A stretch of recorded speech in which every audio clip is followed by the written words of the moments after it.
Hare Krishna. Hare Krishna, dear devotees. Please join us today in the study of Srimad Bhagavatam. Today we'll be studying Srimad Bhagavatam, Canto 11, Chapter 20. Pure devotional service surpasses knowledge and detachment. Hare Krishna.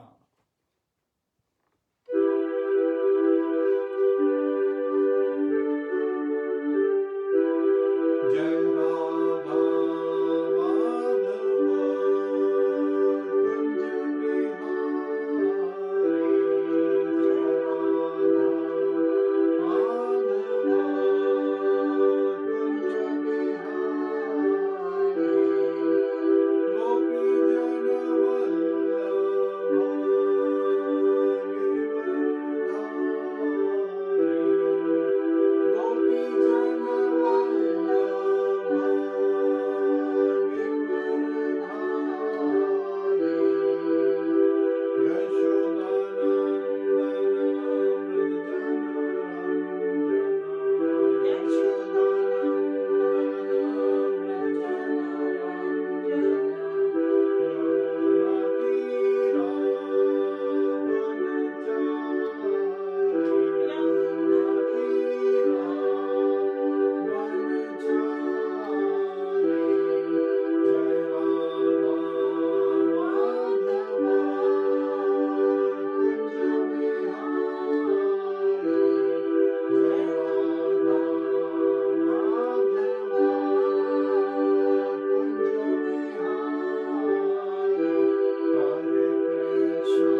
please join us for the Mangalacharan prayers together. Om Namo Bhagavate Vasudevaya. Om Namo Bhagavate Vasudevaya. Om Namo Bhagavate Vasudevaya. Narayanam Namaskritya Naram Chaiva Narottamam Devim Saraswatim Vyasam Tato Jayam Udiryet Shratam Swakatha Krishna Punya Shravana Kirtanaha Hridayantarsto He Bhadrani Vidunoti Suhasatam Nashtaprayeshu Bhadreshu Nityam Bhagavata Sevaya Bhagavate Uttam Shloke Bhaktir Bhakti Naishiki.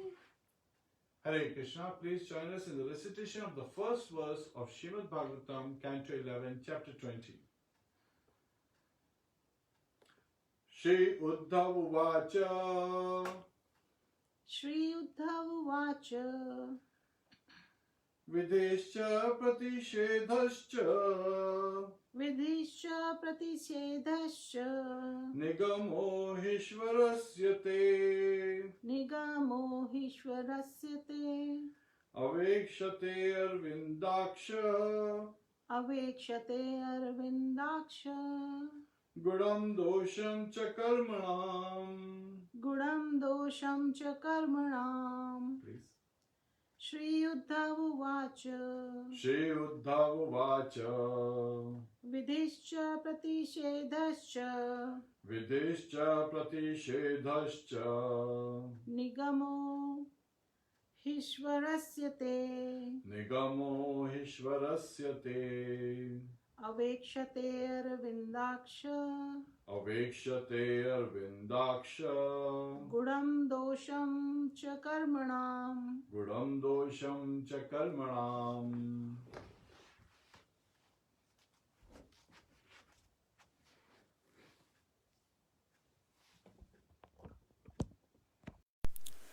Translation by the disciples of His Divine Grace A.C. Bhaktivedanta Swami Srila Prabhupada. Shri Uddhav said, My dear lotus-eyed Krishna, you are the Supreme Lord, and thus the Vedic literatures, consisting of positive and negative injunctions, constitute your order. Such literatures focus upon the good and bad qualities of work. Purport. At the end of the previous chapter, Lord Krishna stated, Guna dosha drishi dosho gunas tubhaya varjitaha. Focusing upon material piety and sin is itself a discrepancy, since actual piety means to transcend both of them. Shri Uddhav now pursues this point so that Lord Krishna will give a more elaborate explanation of this difficult subject matter. Shri Uddhav here states that the Vedic literatures, which constitute the laws of God, deal with piety and sin. Therefore, it must be clarified how one transcends activities recommended in the Vedas. According to Srila Vishwanath Chakravarti Thakur, Uddhav suddenly understood Lord Krishna's purpose in the words he had just spoken. And to induce the Lord to elaborate upon this interesting point, Uddhav outwardly challenged the Lord's statement. Hare Krishna. Please join us in singing and seeking blessings from the Acharyas. Namo Vishnu Padaya Krishna Pristhaya Bhutale Srimate Bhakti Vedanta Swami Niti Namine Namaste Saraswate Deve Gauravani Pracharine Nirvishesha Shunyavadi Pashatya Deshitarine Om Jnana Timirandasya Jnananjana Shalakaya Chakshurunmilitam yena tasmai Shri Guruve namaha Mukam karoti vachalam pangum langhayate girim Yat kripa tadham vande Shri Gurum deenataranam Hare Krishna, Krishna Krishna, Hare Hare, Hare Rama, Rama Rama, Hare Hare. Hare Krishna, dear devotees. Today is a very beautiful subject matter because today we get to glorify pure devotional service. And with the glorification of pure devotional service, of course, it's also glorification of Srimati Radharani. And we all are waiting for this nice festive time to approach as Radharani's appearance day, approaching very fast. August 25th, yes, Radha Ashtami. So here, when Lord Krishna said that the pious and impious activities have been, one has to even transcend those. So one doesn't have to even worry about what are pious activities and what are impious activities. Uddhav immediately understood what Lord Krishna means. But for our benefit, he is asking this, that Vedas talk about pious and impious activities, right? And Vedas are coming directly from you. You are the Supreme Personality of Godhead. And how could it be that you are yourself seem to be rejecting Vedas? Lord is not rejecting Vedas, but He is actually giving us a very deep, insight. So Uddhav wants this insight to be very clear. And for our benefit, he is asking this question as if challenging Lord Shri Krishna on his statement. And there is a beautiful blessing. So like always, we start with a blessing. So blessing is, in this chapter, Lord Krishna says, persons who seriously follow these methods of achieving me. And what is this method? Devotional service. So that is being referred, which I have personally taught. Attain perfection from illusion, and upon reaching my personal abode, they perfectly understand the absolute truth. So when we look at this chapter, actually, Lord Krishna is making this so clear. He identifies that he has initiated three paths, right? Karma Yoga, Jnana Yoga, and then Bhakti Yoga. And when we hear so many of the Puranas, then we also see it in different kands, right? Different sections, and where each of those areas are glorified. Karma Kand, Jnana Kand, Ashtanga Yoga and so forth. And then Upasana Kand. So Upasana is also Bhakti Yoga. And Srila Prabhupada in second chapter of Bhagavad Gita identified that Buddhi Yoga is non-different from Bhakti Yoga. Sometimes people get confused with Buddhi Yoga and Jnana Yoga. They think that it's more like Jnana Yoga, but it's knowledge in Krishna consciousness.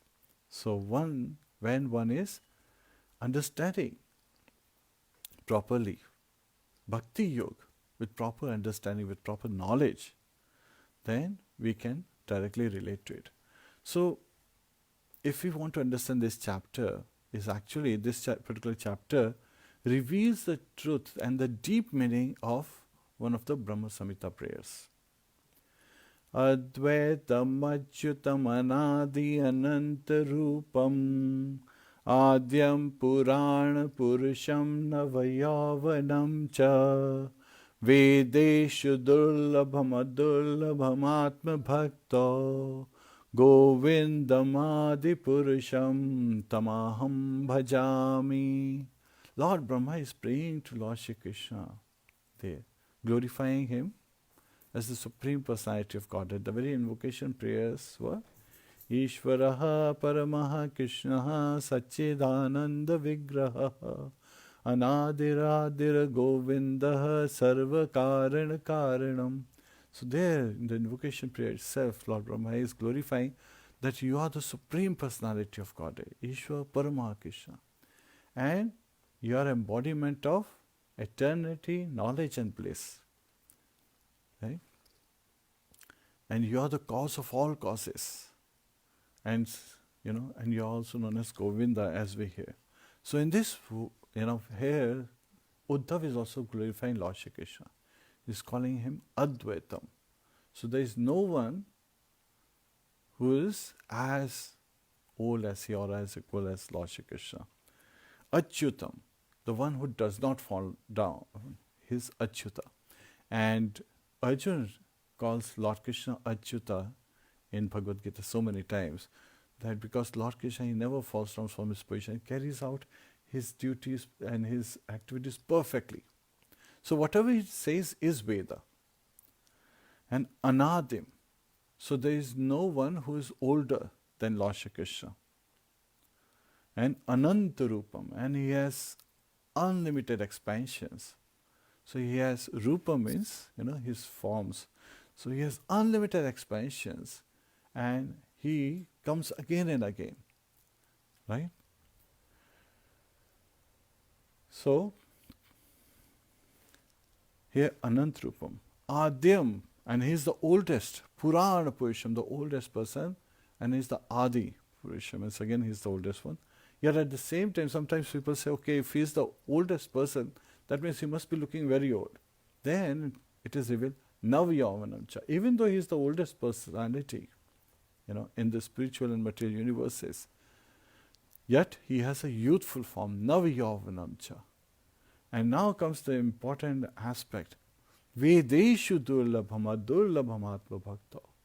Vedeshu durlabham. So, through Vedas, it is very difficult to achieve him. But adurlabhamatma bhakta. But by taking to bhakti yoga, by simply taking to devotional service, it is very easy to understand, love, and win over Lord Shri Krishna. Atma Bhakta. Who can win over? The one who is a Bhakta, who is completely surrendered at the lotus feet of Shri Madan Mohan, Shri Radha Madan Mohan. Govindamadi Purusham Tamaham Bhajami. Oh dear Lord Govinda. Govinda has two meanings. One who gives pleasure to the cows, and also one who gives pleasure to the senses. Go. Right? The senses are also referred to as go. Adi Purusham. Right? He is the oldest personality. And Lord Brahma is saying, Tamaham Bhajami. I worship you. Which is actually much more expanded than worship. It includes many of those aspects, and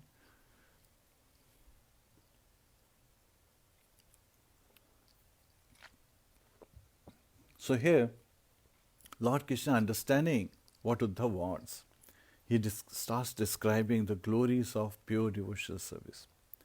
He's identifying that he initiated 3 paths, Karma Yoga, Jnana Yoga, and Bhakti Yoga. And he's saying that each of these, actually Vedas, they refer to all varieties of human beings, right? At different stages. So when a human being wants to enjoy this material world or even elevate to higher planetary systems, Vedas have that information as well. When somebody is frustrated with all the aspects in this material world and wants to attain knowledge, to even merge into Brahman, to stop doing all the activities, fruitive activities, because he realizes that all fruitive activities lead to miseries. Then, of course, Jnana Yoga has also been explained, and of course Ashtanga Yoga, where so one can attain various mystic perfections. We covered that chapter in Uddhava Gita. So here, from chapter 6 to chapter 29 in the 11th canto, also referred to as Uddhava Gita. And here Lord Krishna in this chapter is revealing the glories of pure devotional service. And he's saying that the third path is of Bhakti Yoga. And one who does not think, of pious or impious activities, one who has elevated above and has further gone beyond the knowledge and the various fruitive activities. And one has understood Yukta Vairagya, right? Anasaktasya Vishayam Yatharam Upayunjata Nirbandha Krishna Sambandhe Yukta Vairagya Muchyate. So in Bhakti Rasamrita Sindhu, Srila Rupa Goswami is describing what is proper renunciation, what is Yukta Vairagya. Yukta Vairagya, Yukta means proper, Vairagya is renunciation. So what is the meaning of proper renunciation? So he gives this definition that anasakti vishyam, not having any asakti towards any of the other subject matters. Anasakta. Right? Asakti is, reliance on other subject matter, taking shelter of any other subject matter. Anasakti vishyam yatharam upayunjata. And simply by taking to the devotional service, but at the same time accepting everything in relation to Krishna. Nirbandha Krishna sambandhi. Right? So not being attached to anything, and at the same time, orienting everything towards Lord Shri Krishna, which is also Shastra Shakshush, by the eyes of the scriptures, when seeing things in the proper manner. So a devotee, when he looks at it this way, what does it see? That he sees even the material energy is an expansion of Lord Shri Krishna. His unlimited energies, just like his potencies, are constantly increasing. So, and Lord Krishna is constantly expanding. So even this material energy is serving him by giving us an opportunity, us, the living entities, an opportunity in this various material universes to be able to have a path to go back home, back to Godhead. So when you look from that perspective, then we understand that this material energy and the various objects, various elements in this material energy are not meant for our sense gratification, rather they are meant for Lord Krishna's pleasure. So we dovetail everything in service of Lord Shri Krishna. However, at the same time, we also have to understand that when we don't do this, what does it mean? Prapanchakatya buddhya hari sambandhi vastunaha mokshubhi parityago vairagyam phalgu kathyate. So on the other hand, one who rejects everything without knowledge of its relationship to Lord Shri Krishna. So again, when we do not relate to it, when we think that these are meant to be enjoyed by us or others, then it is incomplete renunciation. It is falgu vairagya. Falgu is false, right? So that is very important for us to understand. And Lord Krishna describes very nicely that to Uddhav, that this human form of life that we have received is ephemeral. So when we hear the word ephemeral, it just means that it is short-lived. So this is a rare occasion to get a human form of life. After so many yonis, finally in 8.4 million species, yonis we pass through, and the last 0.4 million, right? 4 lakhs are the kind of human beings. Not like in the biology, classes that we learn, Homo sapiens, that's one of the category. No, within that, there are 4 lakhs of us. There are 4 lakh categories just in Homo sapiens, in the human being categories. And that's given in the Shastras. So again, one has to understand in relationship with Lord Shri Krishna. And so when we understand in relationship with Lord Shri Krishna, we understand the important aspect that this human birth that we have received is very rare. And so we have, and at the same time, it is very short. It's passing through very quickly. So it's very rare is dullabha. And yet at the same time, it is very flickering. And just like an example is given in the Shastras, that just like a air bubble comes out of water, right, and it comes to the surface very quickly and then it bursts. That is like our human life. It is very flickering, very quickly it passes away. And Govindas Kaviraj, he sings, Bhajahu re mana Shri Nandanandana Bhaya Charanara Vindare. Bhajahu re mana Shri Nandanandana Bhaya Charanara Vindare. Dulabha manava janam sasange. Dulabha manava janam sasange. Tarahu re bhava sindhure. So he is saying that please, my dear mind, please engage in chanting the glories of Shri Nanda Nandana. Because this human birth is very rare, durlabh. After many, many difficulties, many, many lifetimes, finally we have received this human birth. Janama satsange. So engage this life in satsang, in the association of devotees. And tarahure bhava sindhure. And cross over this ocean of naissance, this material ocean. And an ocean, you can imagine, is so vast. And there are so many dangerous aquatics in this ocean that are ready to devour us. Yet at the same time, when we take shelter of Lord Shri Krishna, we can become fearless. And we can take the shelter so that we can cross over this material ocean. And how do we cross this? Using the human body, which is a perfect boat to cross over this ocean, material ocean. And who is the captain of our boat? This person who is steering the boat, helmsman, is our spiritual master. And the instructions of Lord Shri Krishna, which is His causeless mercy, that as an affectionate Father, He is giving us these instructions. So these instructions are His causeless mercy. We also call mercy as prasad, right? So they are there so that we can go back home, back to Godhead, get out of this material universe. And what is the goal?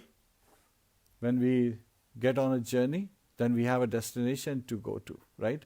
And the goal is love of Godhead, and which leads us to that destination beyond this material universe.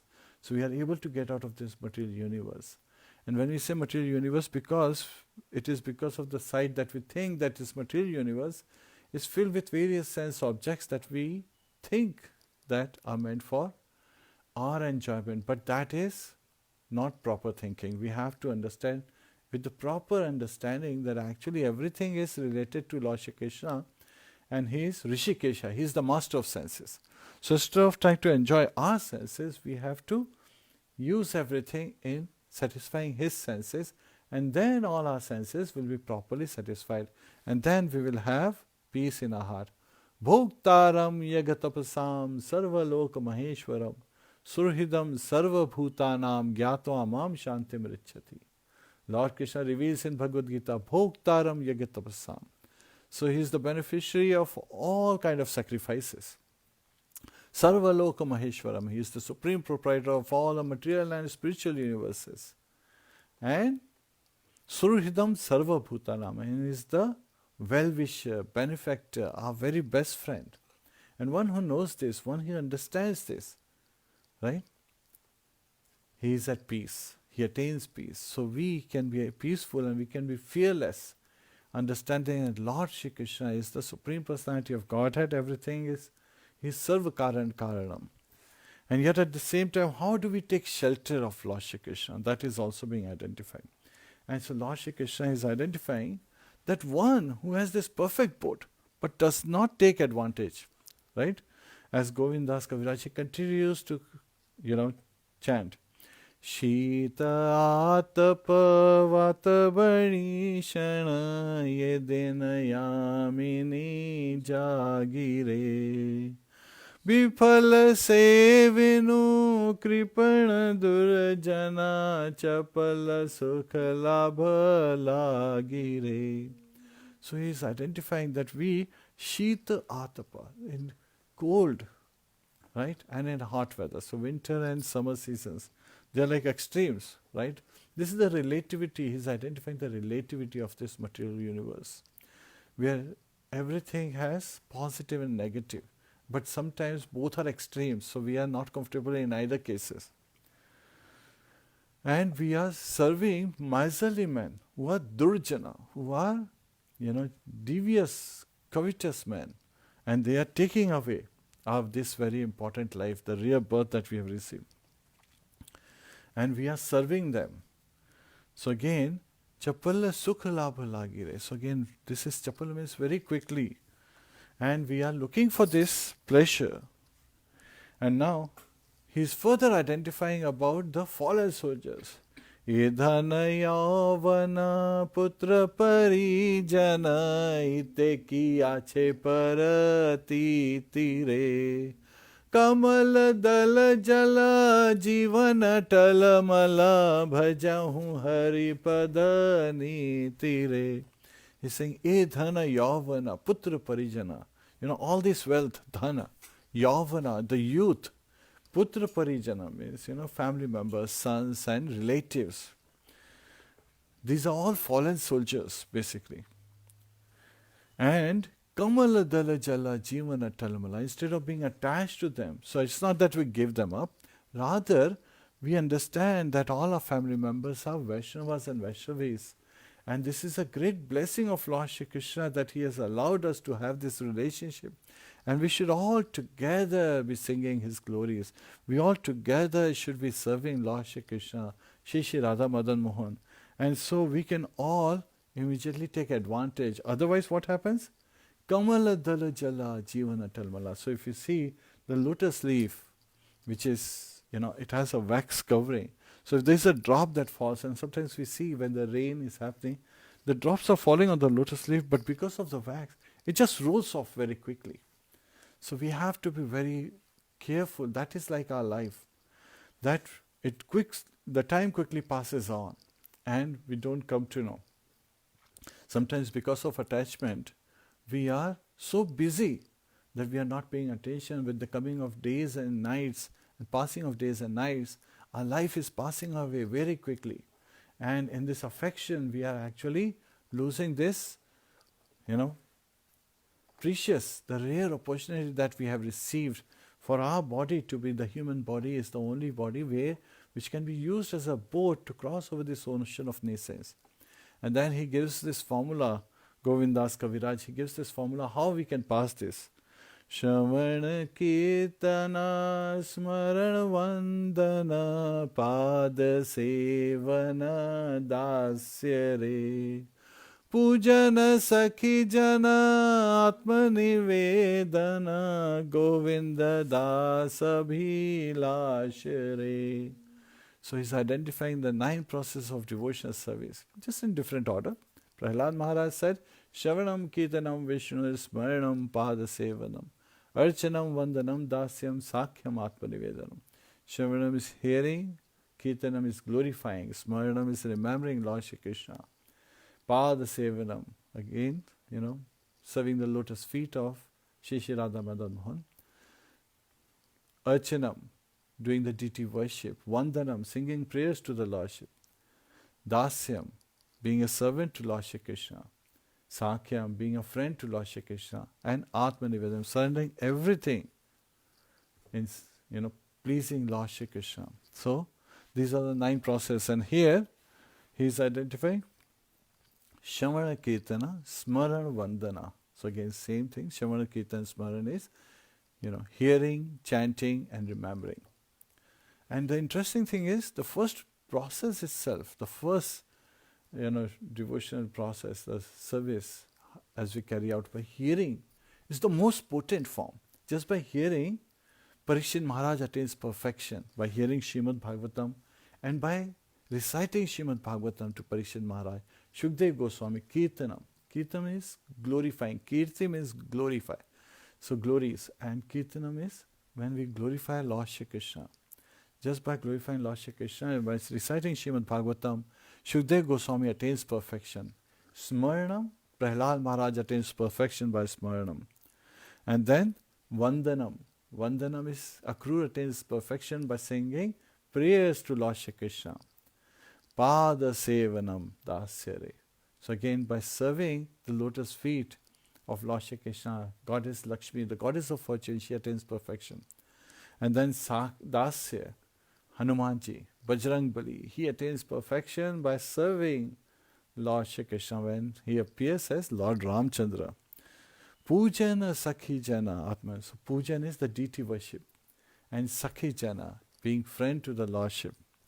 Atma Nivedana, and surrendering everything. So whatever we have received it as mercy of Lord Shri Krishna, and everything has to be dovetailed. And when we serve Lord Shri Krishna, He blesses us, right? Through His instructions, and we get His mercy.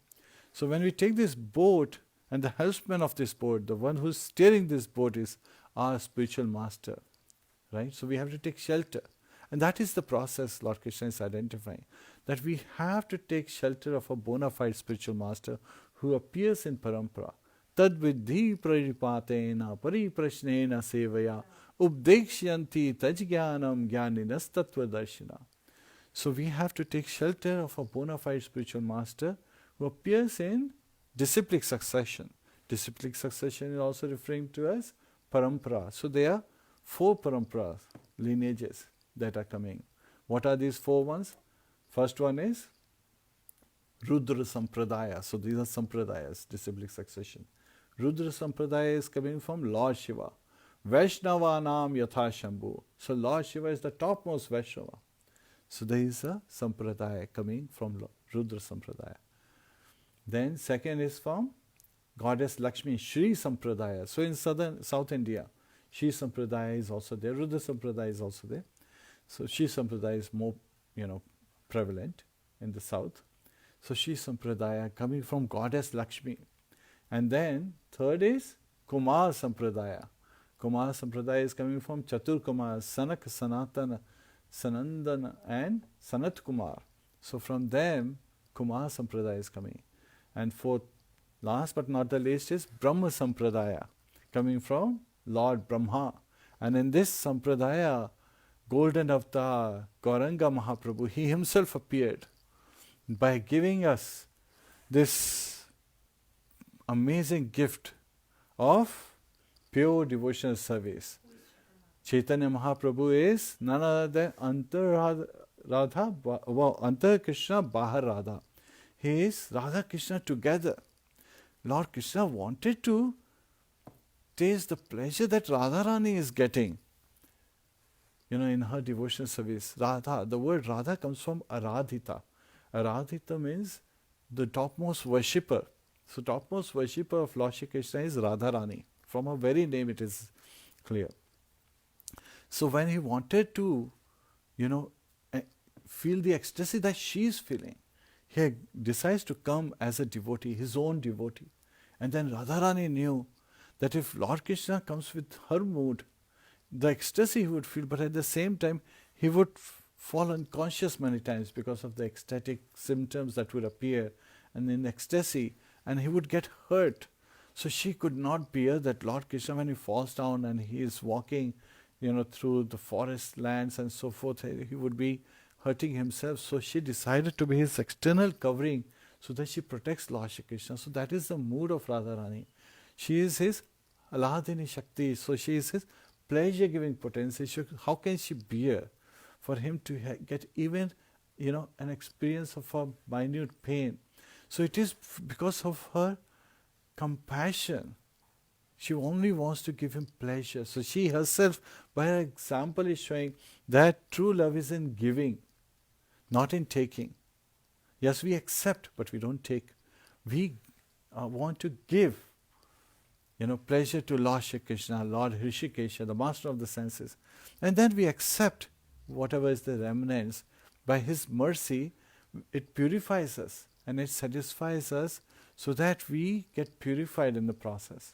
And we experience the ecstasy. And so Chaitanya Mahaprabhu, in his ecstasy, he immersed, he actually drowned the whole world in the chanting of the holy name, which is the, way we pray. So again, it is a prayer in a form of prayer to please engage us in your service, yet at the same time, it is also devotional service. So it is the mean and the end, the process and the end. Hare Krishna, Krishna Krishna, Hare Hare, Hare Ram, Ram Ram, Hare Hare, Hare Krishna. And Srila Prabhupada said, chant and be happy. This is the transcendental sound vibration. It is not a sound of this material world. It is coming directly from the spiritual world, Goloka. And this is a prayer, like a child, we should be calling out to Lord Shri Krishna and Mother Radha. So Radharani is also known as Hara. And with love we call her Hare.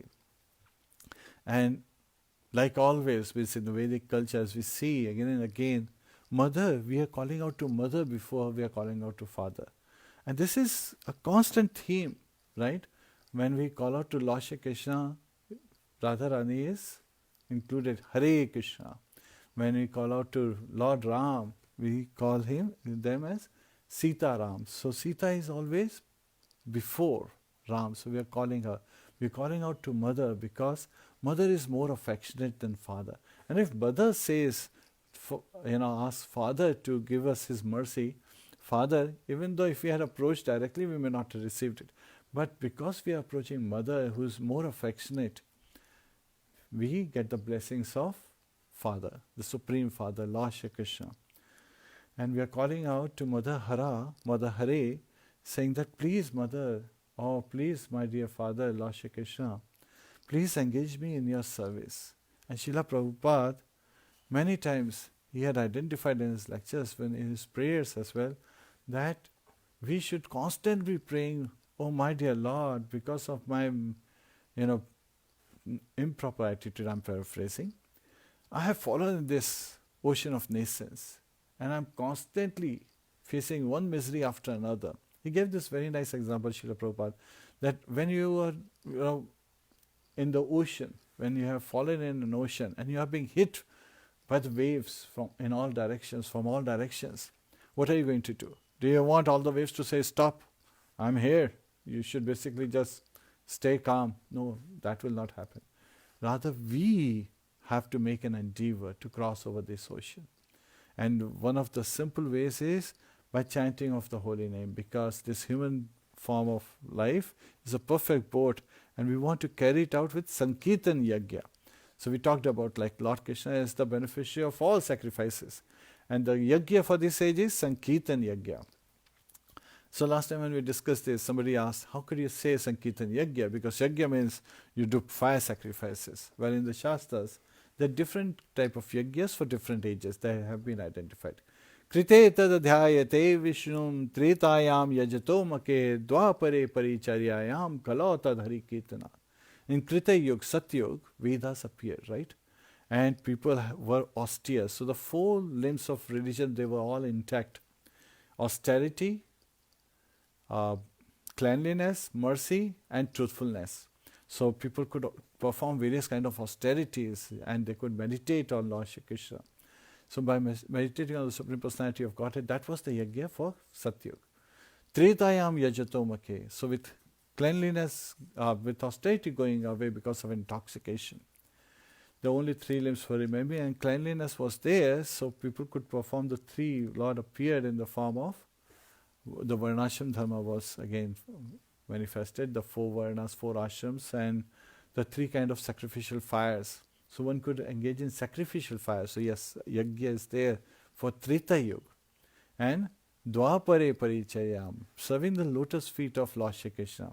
And also we see that various personalities, they started doing pilgrimages. Even Lord Balaram went on a pilgrimage. Arjun went on pilgrimage. Vidurji went on pilgrimage. Right? So by going on pilgrimage, by going to dhams and then associating with devotees at those dhams, they were able to attain perfection. And Kala Tad Hari Kirtana, in Kali age, Hari Kirtan is the Yajna. Hare Krishna, Krishna Krishna, Hare Hare, Hare Ram, Ram Ram, Hare Hare. So we are calling out these prayers, glorifying Lord Shri Krishna, and at the same time Kirtan is congregational chanting, yet at the same time Kirtan is also glorifying Lord Shri Krishna. So when we read Srimad Bhagavatam, we are glorifying Lord Shri Krishna. So that's also Kirtan Yajna for this age.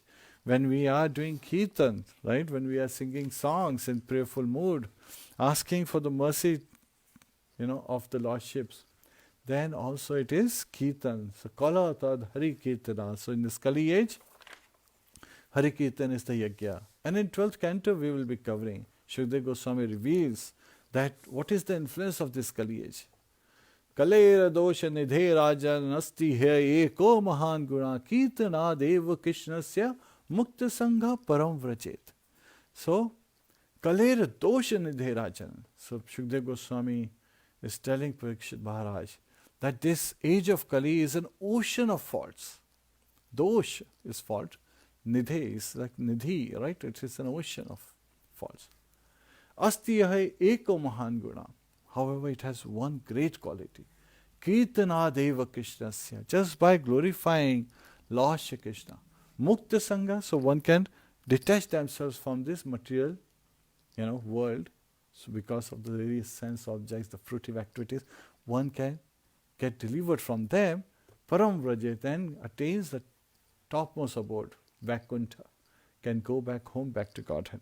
So here Lord Shri Krishna is identifying that one who does not do this, does not use the rare human form of life, in this chapter he is revealing, is actually ignorant and he is a fool and he is a killer of his own soul.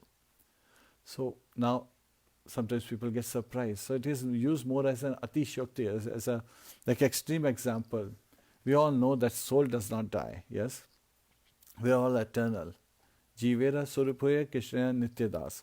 So a living entity is an eternal servant of Lord Shri Krishna. So if you are eternal servant of Lord Shri Krishna, that itself is an indication that we are eternal beings.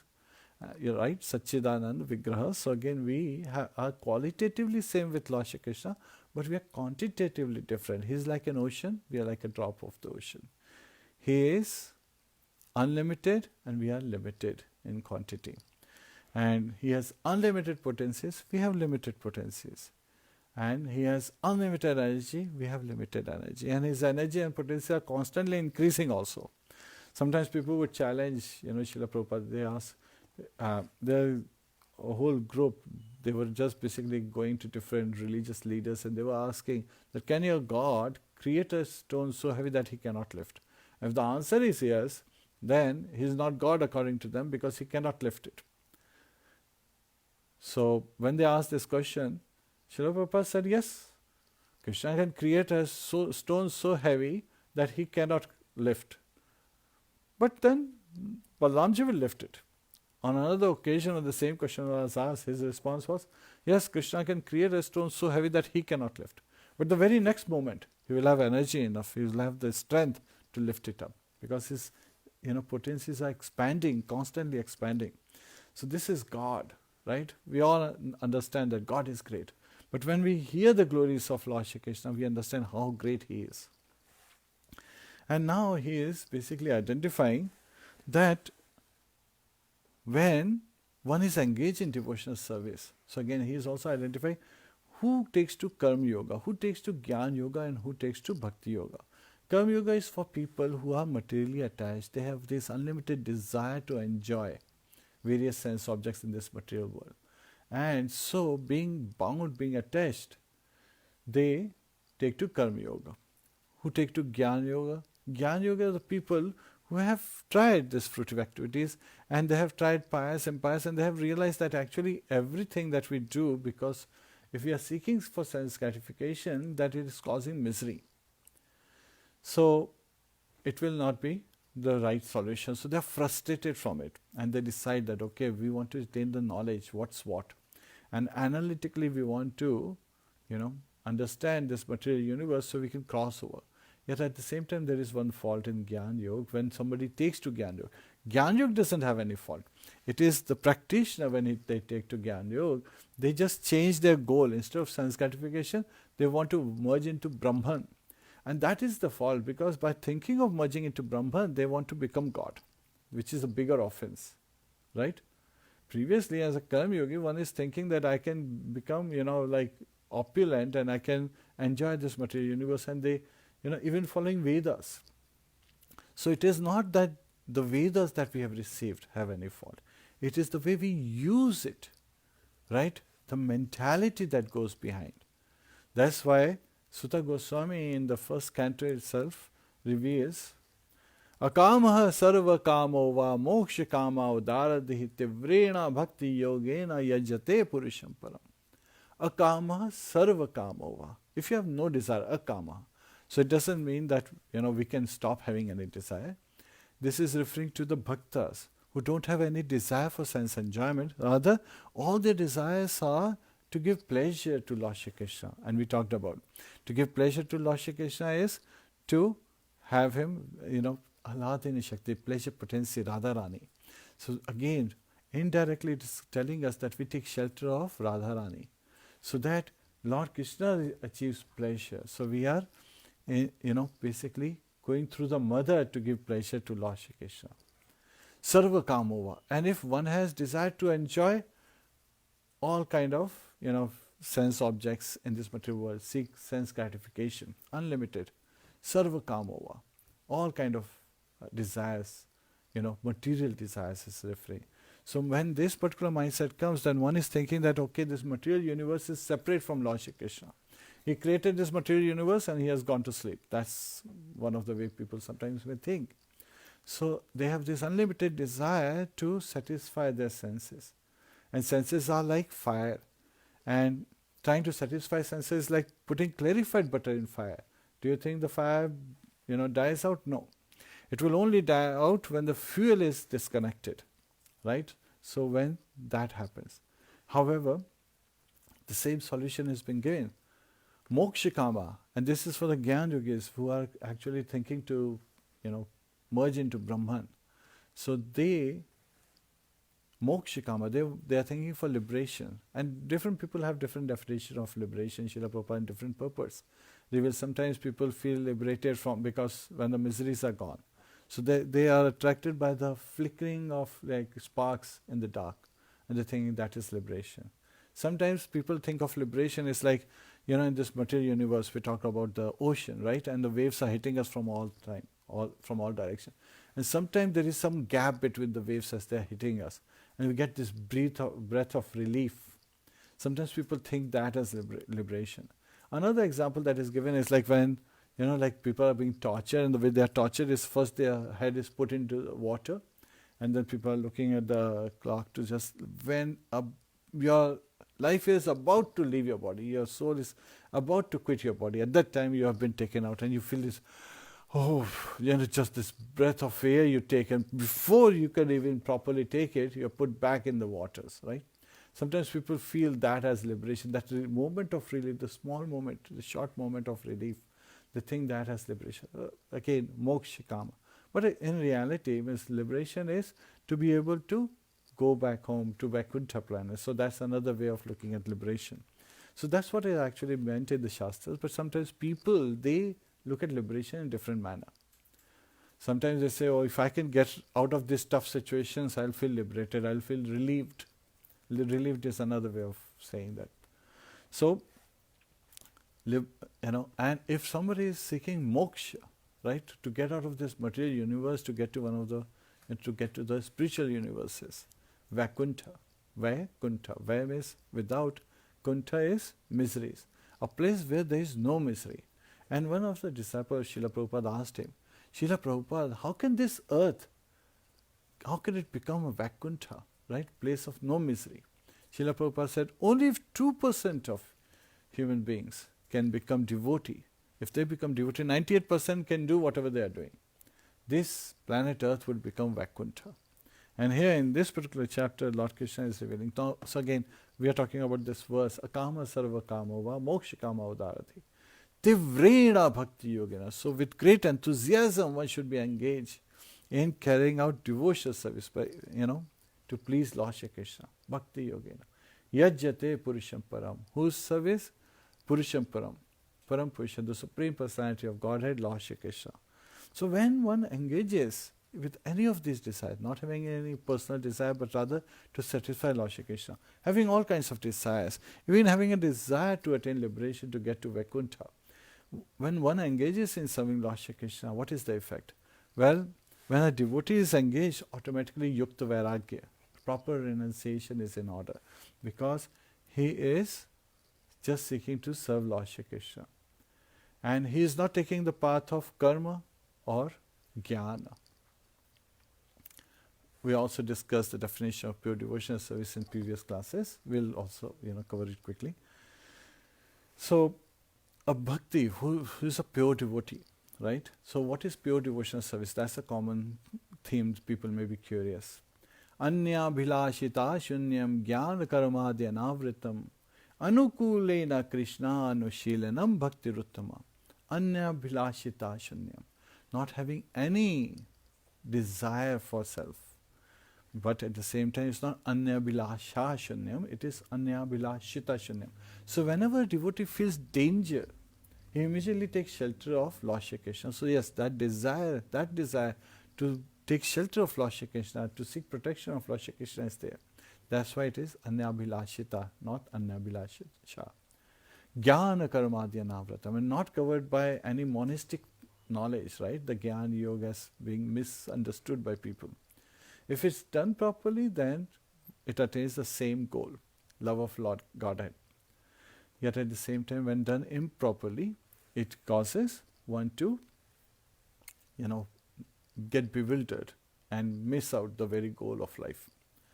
And so, not engaging in speculative knowledge, not being covered by the various fruitive activities, anukulena Krishna, engaging in satisfying Lord Shri Krishna the way he desires, anukul, not pratikul, right?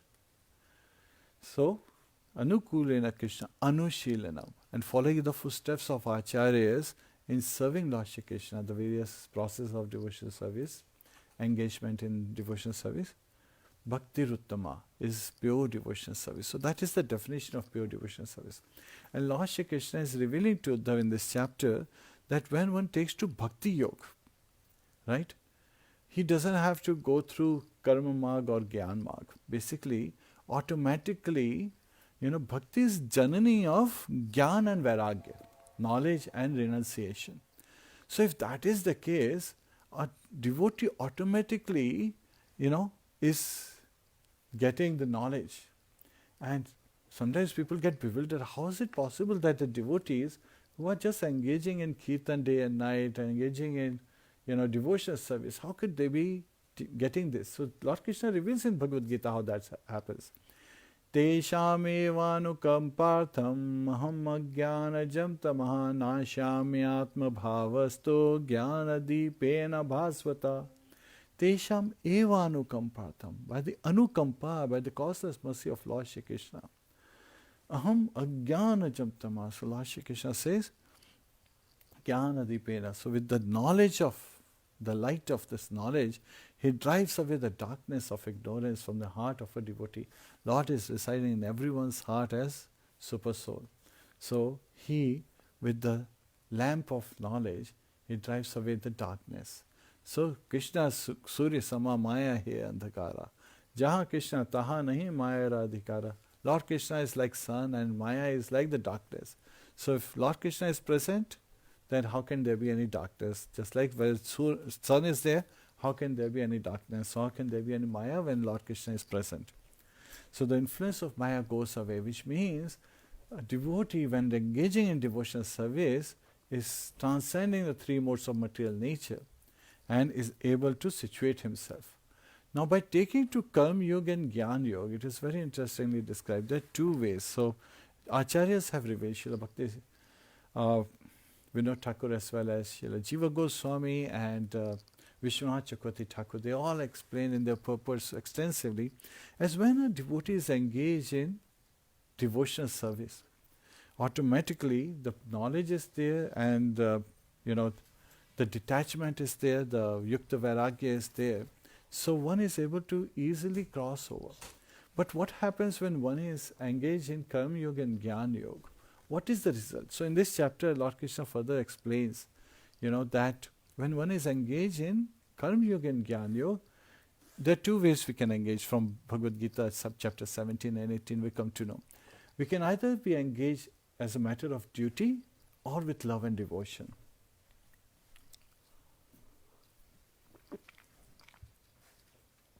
So when one is engaged as a matter of duty, one is, not being attached to the fruits of the labor, right? So not having any fruitive, not engaging in activities as a fruitive activity, having attachment to the fruits, the results of those activities. When one engages in satisfying Lord Shri Krishna, so one can take the path of Karma Yoga to work for Lord Shri Krishna and giving up all the fruits to Lord Shri Krishna. One can engage in Jnana Yoga, knowledge, reading about the scriptures that glorify Lord Shri Krishna, attaining that knowledge to properly analytically understand the nature of this material world and the nature. So in Bhagavad Gita when we read, that's also like ABCs of Jnana Yoga, right? Where we talk about the 5 subject matters. 4 of them are eternal. The last one is, temporary. So what are these 4? Lord Shri Krishna, the Supreme Personality of Godhead. We, the living entities, Jivas. Material energy, Prakriti, the 4 modes of material nature. And then 4th one is time, Kal, right? And then these 4 are eternal in nature. It's just that they change shape, especially material energy. She is temporary and, she changes her shape. And then the 5th one is karma, activities that we engage in. And the karma has a cycle. It has a beginning and it has an end. So different various kind of activities that we engage in. So when we are engaged in Jnana Yoga and Karma Yoga without attachment to the fruitive activities, then in Krishna consciousness, then of course, when we are engaged, automatically what happens is, if they are engaged in a mode of goodness, just carrying out the activities given in the Vedas, right, without attachment to the fruits. Now this is very difficult also, Lord Krishna reveals, that, to be able to come to that mode of goodness, cleanliness is important, right? And cleanliness is next to godliness. So one gets revealed the religious principles. We have understood that in previous 2 chapters. That when one engages in mode of goodness, engaging in satisfying Lord Shri Krishna, in engaging in the duties, the various pious activities given in the Shastras without having attachments to the results of one's activities, then one is properly situated, right? And so the religious principles, they reveal themselves, right? Austerity, cleanliness, mercy, and truthfulness. So that's why such a devotee follows the regulative principles. So austerity is destroyed by illicit sex. So no illicit sex, right? Actually, no intoxication. Austerity is destroyed by intoxication. So no intoxication. So a devotee does not take to intoxication. A yogi, Karma Yogi, Jnana Yogi has to also follow these regulative principles to be austere. Also talked about austerity of mind, body and speech. There are 3 ways one can perform action: mind, body and speech. So the austerity of mind is to have positive thoughts, to always meditate on the Supreme Personality of Godhead, and to continue to meditate on the Supreme. Second, austerity of body is cleanliness, and of course mind also talks about chanting of the holy name and so forth. And body is, keeping the body clean, keeping it simple, not engaging too much in sense gratification, living a regulated life, proper sleep, proper activities and so forth. And speech is not engaging in gossip. So a devotee can be silent, yet at the same time glorify all the time. So the morning, these are austerities of mind, body and speech. So these austerities again get destroyed if we are engaged in intoxication. And there are subtle intoxications also. Like sometimes people become proud of their position, of the various kind of upadhis they have. So that is also a level of intoxication. Kanak kanak te saugani madakta dikai. So again, when we were kids, we heard this poem where it was said, Kanak kanak te saugani madakta dikai. So one is talking about dhatura, which is poisonous. So when one eats that dhatura, one can die. But the intoxication is very heavy from dhatura. But if one gets, kanak is also means gold. If one gets gold, then also one can become very much intoxicated. So Queen Kunti, she identifies that there can be pride coming from various different characteristics, different opulences that we get in our life, which will make it difficult for us to surrender to Lord Shri Krishna. Janmeshwarya Shuta Shivhiretmana Madapuma Nevar Hatya Viddhatu Vai Tvam Kinchana Gocharam. So she is saying, Janma, by high birth, Aishwarya, being very rich, right, opulent, having a lot of fortune to enjoy this life. Shruta, so again, being very learned, Shibhir, being very beautiful, being very handsome. So these, Edhamana Madhapuman. Madha is again that intoxicating effect. One can become proud of any of these characteristics. If they have one or more of these, they can become proud. And so this proud is like intoxication. Nevar hatya bidhatum vai tvam akinchana gocha. So that with this states which is causing this intoxication of pride, one cannot surrender, one cannot approach you, my dear Lord, she is singing. So we have to understand that actually on their own, if they are engaged in Lord Krishna's service, they would be good. But if they are engaged, if one has any of these characteristic opulences and becomes intoxicated with pride, pride cometh before fall. So again, one cannot fall at the lotus feet of Lord Shri Krishna, but rather falls in this ocean of essence, in this material ocean of this material universe. And what is the glories? That one has to take to pure devotional service. Because once these religious principles are evident, so austerity, that religious principle is by avoiding all kind of intoxication, including no tea, coffee and caffeinated substances. And then comes austerity, after that is cleanliness. Cleanliness comes by keeping our body clean externally and internally, which means no meat eating. And even influence of, rajasic as well as tamasic influence, mode of goodness and mode of ignorance inducing ingredients, which is like onion and garlic, passion and ignorance. Yeah, sorry, what did I say? Sorry. Yeah, mode of passion and mode of ignorance. So we want to at least stay to the mode of goodness. So this is in the case when one is just following the yogic process, right? Staying at the mode of goodness. And then comes mercy. Mercy is no meat eating, right? Being merciful. And on top of that, there are subtle factors. Srila Prabhupada said that even not preaching and not discussing Lord Shri Krishna, not giving Krishna consciousness to others, is also an act of violence. So devotees, they constantly engage in glorifying Lord Shri Krishna and make everyone realize that take to Krishna consciousness. Because even the Karma Yoga and Jnana Yoga, they bring you to the level of mode of goodness where you are performing activities as a matter of duty and you get revealed these religious principles. And then by carrying out these religious principles, one purifies and by great fortune takes shelter of a spiritual master. So last but not the least is truthfulness. So no gambling. So these 4 regulative principles should be followed in one's life. No intoxication, no meat eating, no illicit sex, and no gambling.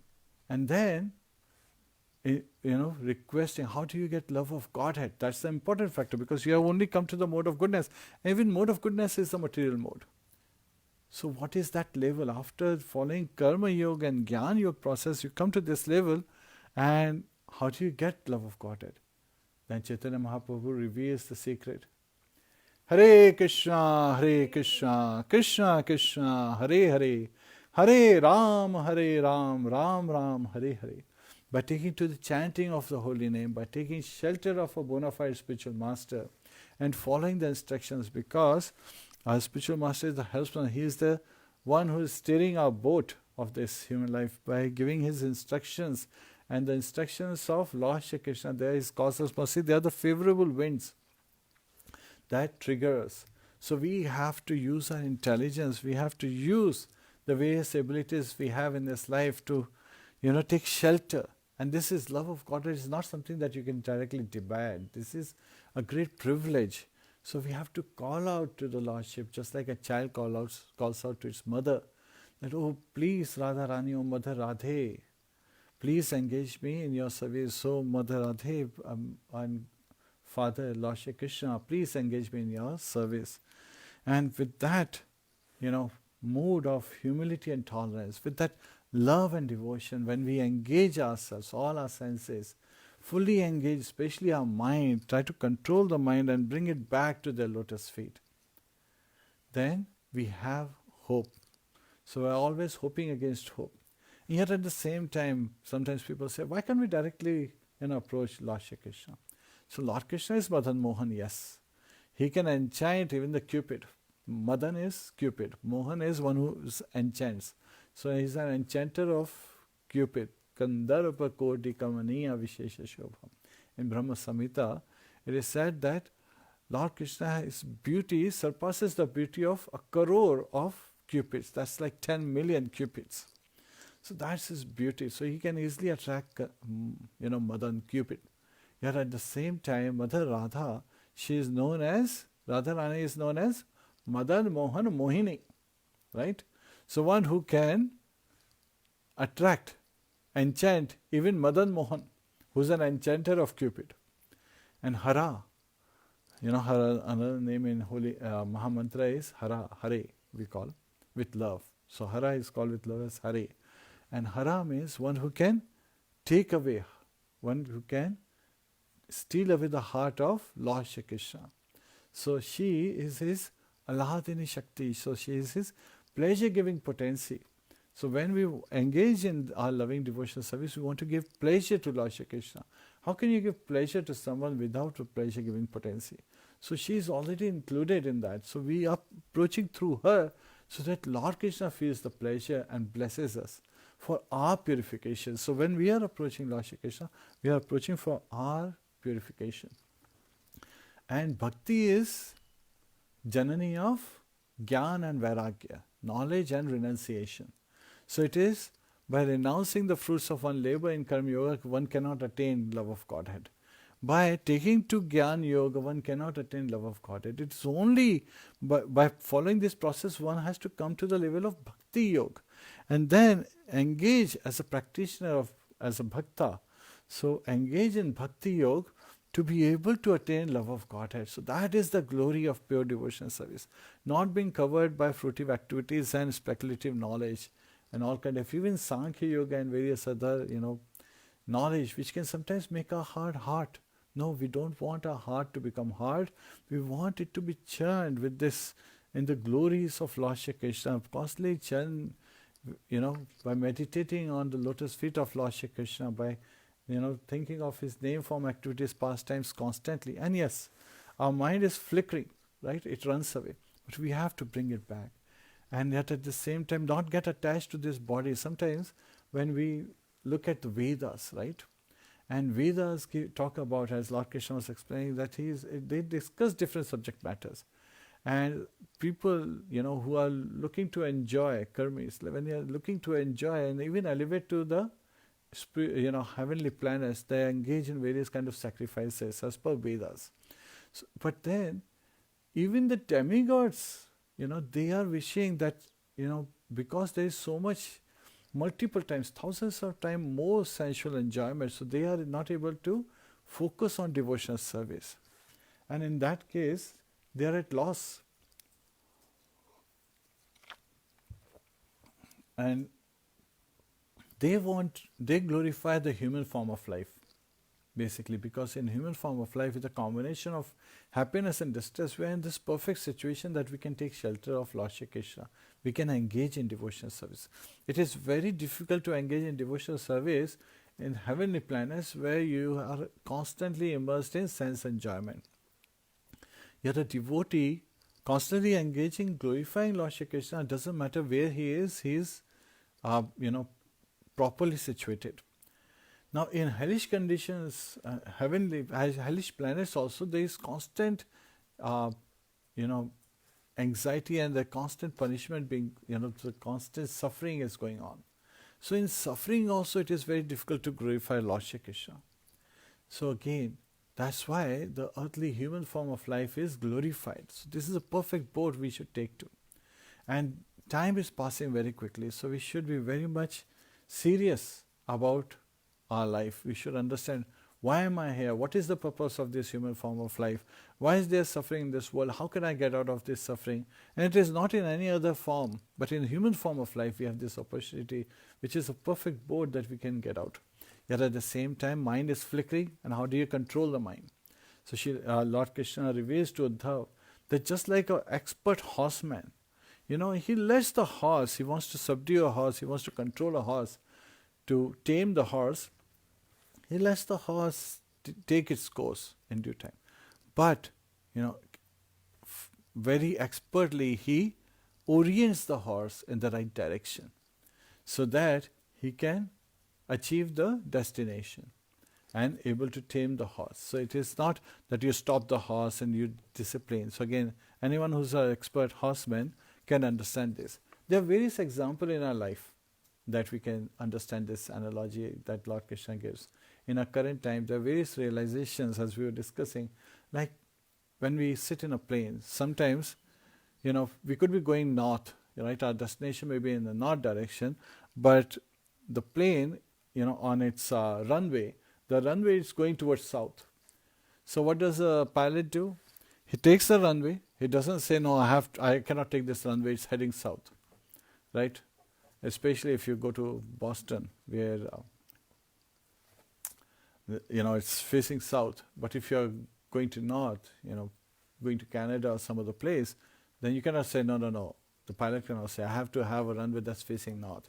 He basically takes his plane towards the south. So he goes onto the runway, and when he's airborne, when he's in this, in the air, at that time, he slowly turns the plane in the right direction, turns it around to aim towards the right direction. Similarly, when we are driving car, right? It's just that we know, okay, the place we want to go is, say, northeast from our home. But at the same time, sometimes the road is going west, sometimes it's going south, sometimes it's going east. We cannot say, no, I will only take the road that's going northeast, because that's where my destination is. It is very important that we have to understand how do we get to. So like, for example, when we have to go to north area from here, sometimes it's easier to go a little south so that we get onto the highway. And that highway will take a speedy path in the north direction. So it is very important for us to understand how to reach our destination. So an expert horseman uses the horse. So a horse is being represented as mind. So mind is flickering. And similarly, when I'm talking of different directions, and even though you may be going in different directions, but your aim is to attain that goal. And what is the aim? Lord Krishna reveals in Bhagavad Gita, Mayyeva manadasva may buddhim niveshya nivasishyasi vayyeva ato dhvam nasamshaya. So constantly engage your mind in remembering me. Name, form, activities, pastimes of Lord Shri Krishna. When we engage our mind, so yes, it's flickering, sometimes get distracted, goes away. We have to expertly bring it back. Bring it back and dovetail it in serving Lord Shri Krishna. Be constantly absorbing in loving devotion service of Lord Shri Krishna.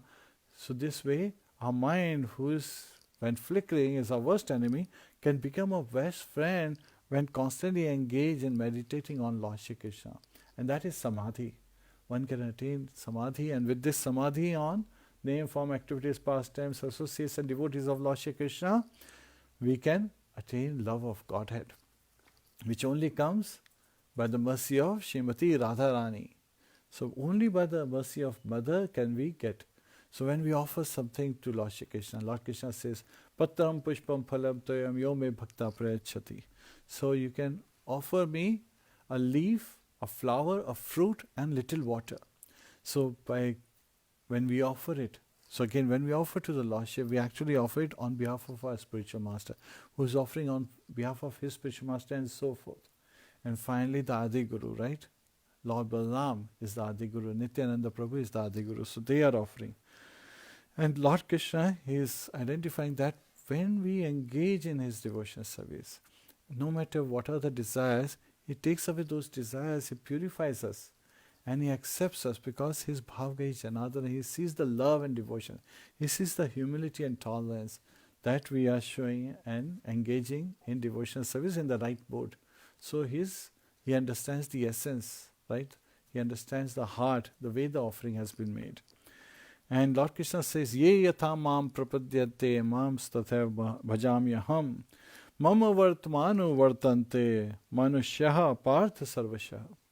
So as one surrenders unto me, I award him accordingly.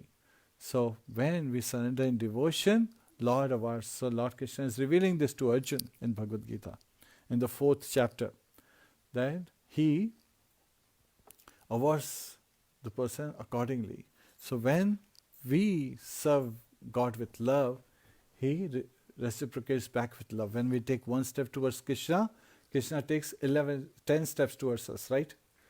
I was about to say 11. So 10 steps towards us. Our steps are puny, right? Maybe a meter long, but his steps, when he appeared as Lord Trivikrama, he crossed the whole of earth. Second step, he crossed over the ocean of this material universe, the layer of the material universe, by penetrating that Vajra river, the Ganges water. They came in, and Ganges is glorified because it has all its potency by having washed the feet of Lord Shri Krishna when he appeared.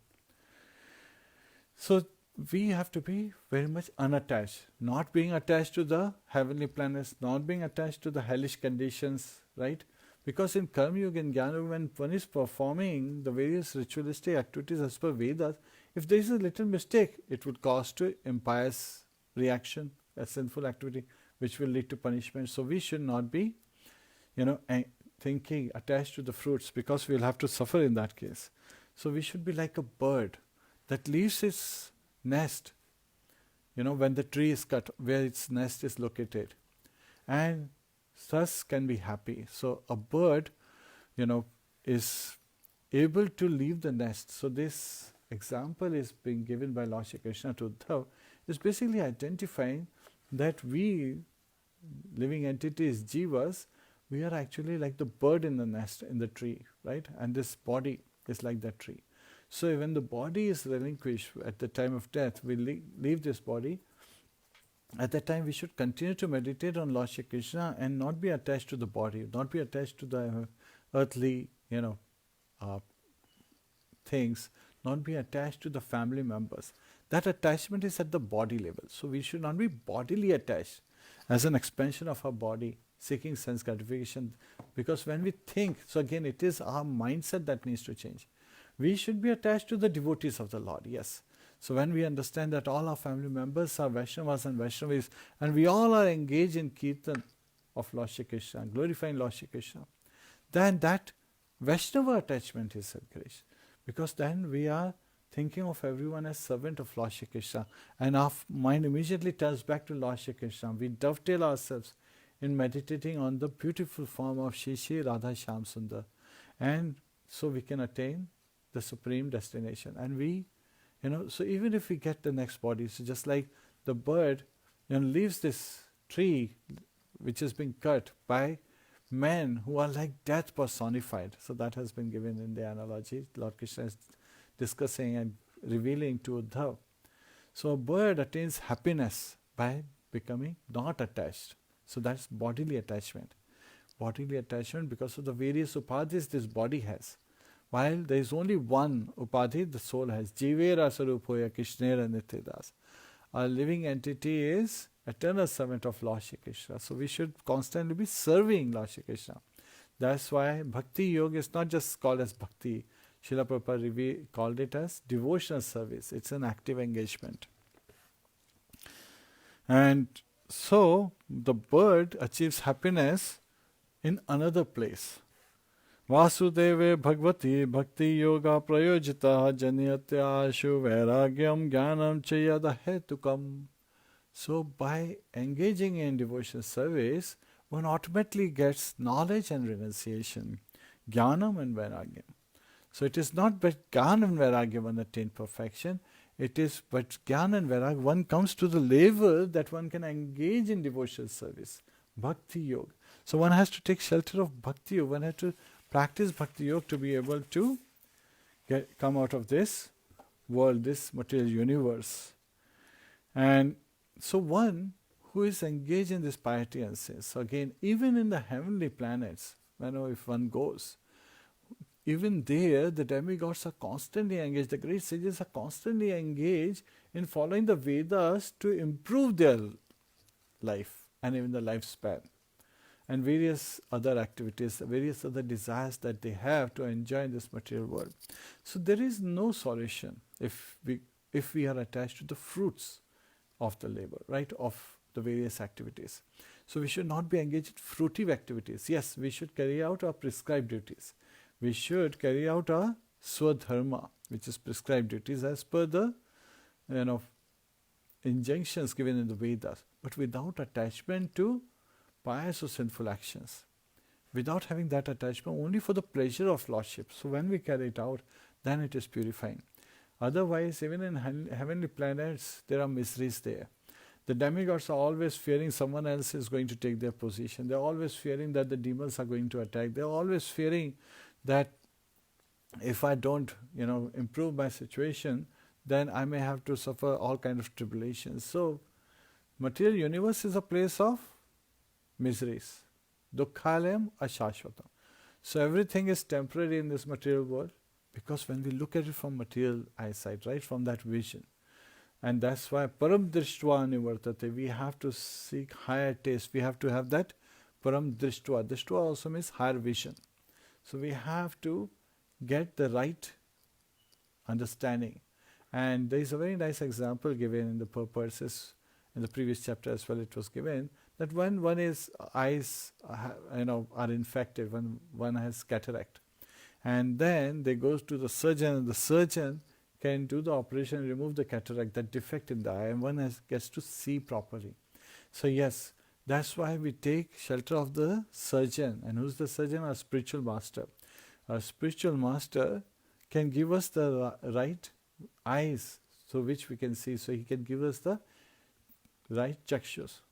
Om Ajnana Timrandasya Jnananjana Shalakaya Chakshur Unmilitam Yena. So, my dear spiritual master, you have given me this vision that I can see everything clearly, that I am an eternal servant of Lord Shri Krishna and I should be engaging in Lord's service.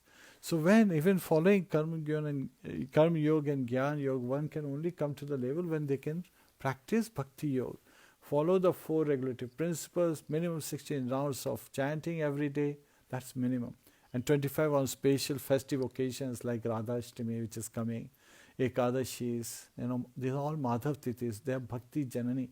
So again, on these days, the devotion in our heart, which is Bhakti, that is just dormant. So that can be sparked, right? Fanning the spark. So this, when engaging in devotional service, it can fan the spark in our heart, the devotional service, and can light up and drive away all the darkness that we have. And so we can see Lord Shri Krishna sitting in our heart very opulently, and we can constantly serve Him with devotion, with love, and please Him for our own purification. So it is for our own purification that we are doing this. And Lord Krishna says that when one is even sometimes engaged a little bit in sense enjoyment, if there is that little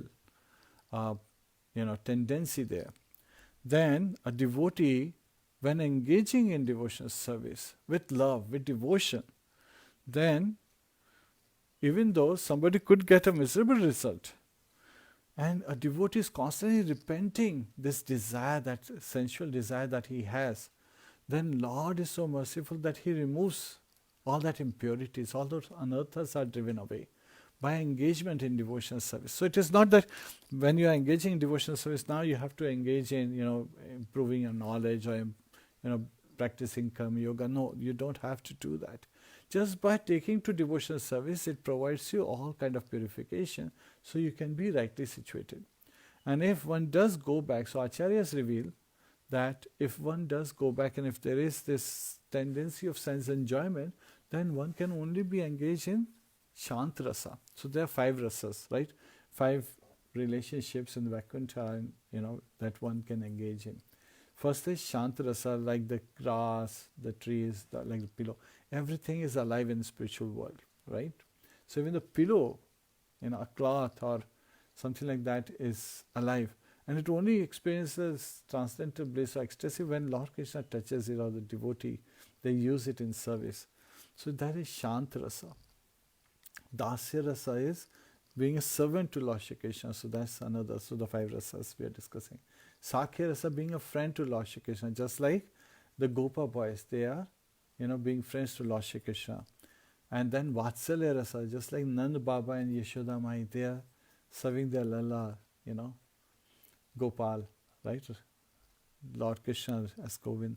And then Madhuri Rasa, like Radharani, all the Sakhis of Radharani, the Gopis.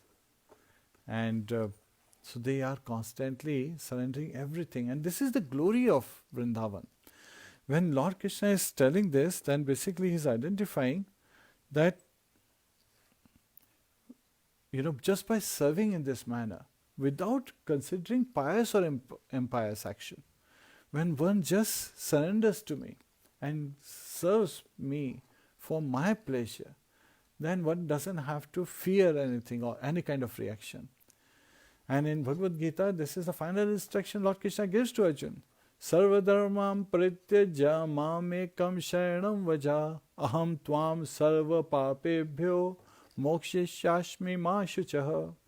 So he's saying, serve dharmam parityajya. Give up all varieties of religion. Gyan yoga, karma yoga, dhyan yoga. Give up all these varieties of religion. And just surrender unto me. Aham tvam sarva papebhyo. I will deliver you from all kind of reactions that you would have. Pious or impious, both are binding in this material body. If we don't face the reaction in this life, at the end of this life we have to take birth again.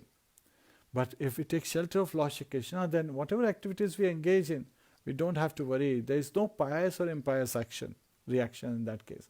Because it is akarma, it is purified. Because we are doing it for the pleasure of Lord Shri Krishna, anukulena Krishna anushilenam, which is the way Lord Krishna desires, not whimsically. Rather, we have to do it the way Lord Krishna desires. So we, and even though there is a little bit of sense enjoyment, Lord Krishna will purify that our heart of those anarthas. So all kind of anarthas, they are driven away. All kind of ignorance is driven away because we are properly situated. And these are the glories of all his devotees. They just surrendered to Lord Krishna's wish. So when Nand Baba was given this suggestion by Lord Shri Krishna that we should not be doing Indra Yajna because Indra is just performing his duty, rather we should be worshipping Govardhan Hill. All the Vrajvasis, whatever Krishna would desire, they would do that. And he gave some basic logics. We'll do this after Indra Yajna. But then Lord Krishna says, but that will be taking time and so forth. We already have all the samagris. We should just engage in worshipping Govardhan Hill. And we enjoy the Govardhan Hill, festival so opulently. Why? Because Lord Krishna, he further glorified that Indra, he got upset, right? He wanted to destroy the pride in the heart of his devotee. He wanted to purify Indra. So he lifted Govardhan Hill for 7 days, 7 nights. And that moment of that duration of 7 days, 7 nights passed like a moment, because all these Vrajvasis, the residents of Vrindavan, constantly looking at Lord Shri Krishna with love and seeing that how he is lifting everything with his just pinky of his left hand.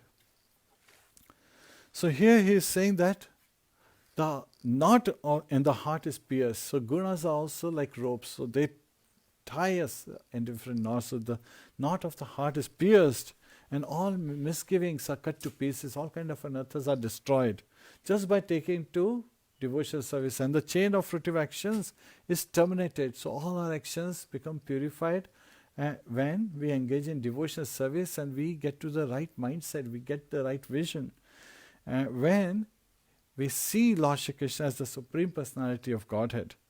And this is where he is identifying that the material pious activities and sinful activities are because of our tendency to enjoy the fruits of our activities, the results of our fruitive actions. So when we don't have that tendency to seek the result, to be engaged in fruitive activities, but rather in devotional service we are engaged to satisfy Lord Shri Krishna with love, with devotion, with gratitude. We transcend the three modes of material nature, come to the level where we can attain our goal, the love of Godhead. And this simply starts with the chanting of the holy name.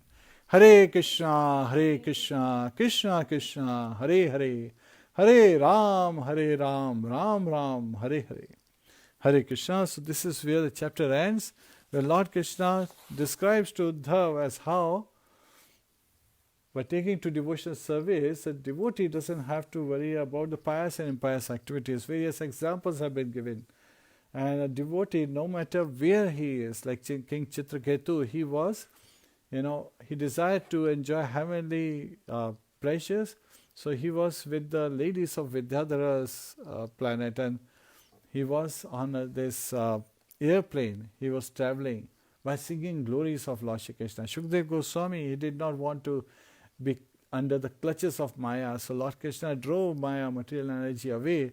And as soon as he took birth, he was a self-realized soul, and he attained for the perfection. So he was self-realized, but he attained perfection by reciting Srimad Bhagavatam. Yeah, by engaging in pure devotional service.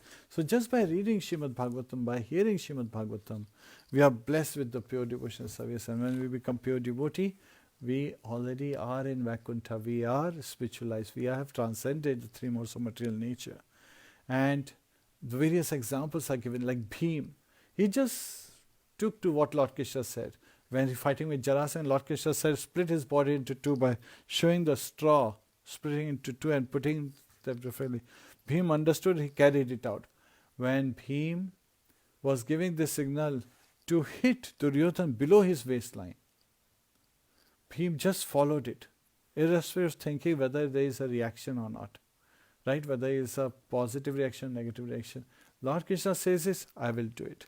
Similarly, Brajvasis, whatever Lord Krishna said, that was Veda, that was knowledge to them, that was the wish that they had.